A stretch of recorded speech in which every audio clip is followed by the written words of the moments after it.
भक्ति के अपने अपने रंग हैं। भक्ति की अपनी अपनी भावनाएं हैं। भक्ति को कभी भी जंजीरों में जकड़ा नहीं जा सकता। भक्ति को कभी भी पाबंदियों में नहीं रखा जा सकता।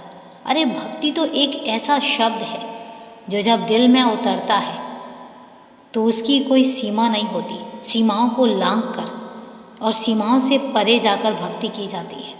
भक्ति तो ऐसी है जो भक्त और भगवान दोनों को एक दूसरे के साथ लाकर खड़ा कर देती है। भक्ति में कभी कोई नियम नहीं होते, भक्ति में कभी कोई कानून नहीं होता और भक्ति के कभी कोई पाबंदियां नहीं होती। भक्ति खुले आसमानों में उड़ने के जैसे जब पंछी उड़ते हैं, भक्ति वैसी होती है। पता नहीं कितने गहरे चला जाए और पता नहीं कितनी ऊंचाइयों पर उड़ जाए। जब भक्त के मन में भक्ति उत्पन्न होती है तो उसका मन कहाँ कहाँ गोते खाता है और वो अपने भगवान को किस तरीके से सोचता है, किस तरीके से उसकी कल्पना करता है, ये सिर्फ और सिर्फ एक भक्त के बस में होता है। ये सिर्फ और सिर्फ एक भक्त के पास होता है। इसके अलावा कोई तीसरा नहीं होता जो तुम्हें ये सिखा सके कि भक्ति होती क्या है।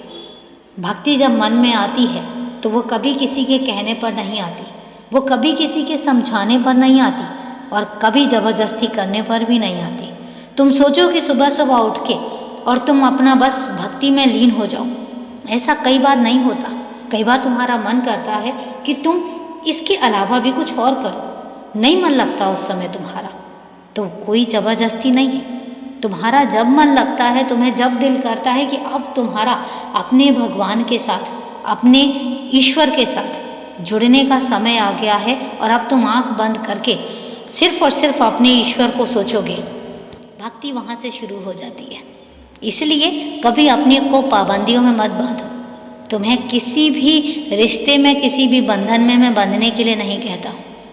अरे भक्ति और भक्त तो ऐसा है कि जिस तरीके से एक पतंग है वो खुले आसमान में बस उड़ती चली जाती है, उसको रास्ता नहीं पता, उसको मंजिल नहीं पता, वो उड़ती है। बस एक डोर होती है जो एक इंसान के हाथ में होती है, बस उसी तरीके से भक्ति का है।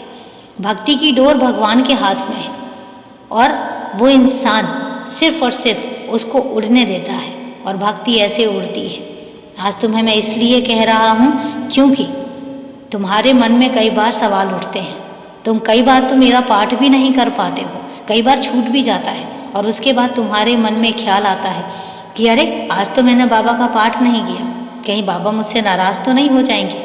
तो मैं तुम्हें बता रहा हूँ, कई बार हो सकता है कि तुम इतने व्यस्त हो कि तुम्हें समय ना मिले, लेकिन इसका मतलब ये नहीं है कि तुम्हारा मन नहीं करता। मुझे पता है कि जब तुम पढ़ोगे या जब तुम सुनोगे तो तुम बहुत दिल से सुनोगे, इसलिए और तुम जितने शिद्दत से अपने काम में लगे हुए हो, ये बहुत बड़ी बात है। लगे रहो, मैं खुश हूँ, हमेशा खुश हूँ और तुम भी खुश रहो, हमेशा खुश रहो, मस्त रहो, व्यस्त रहो।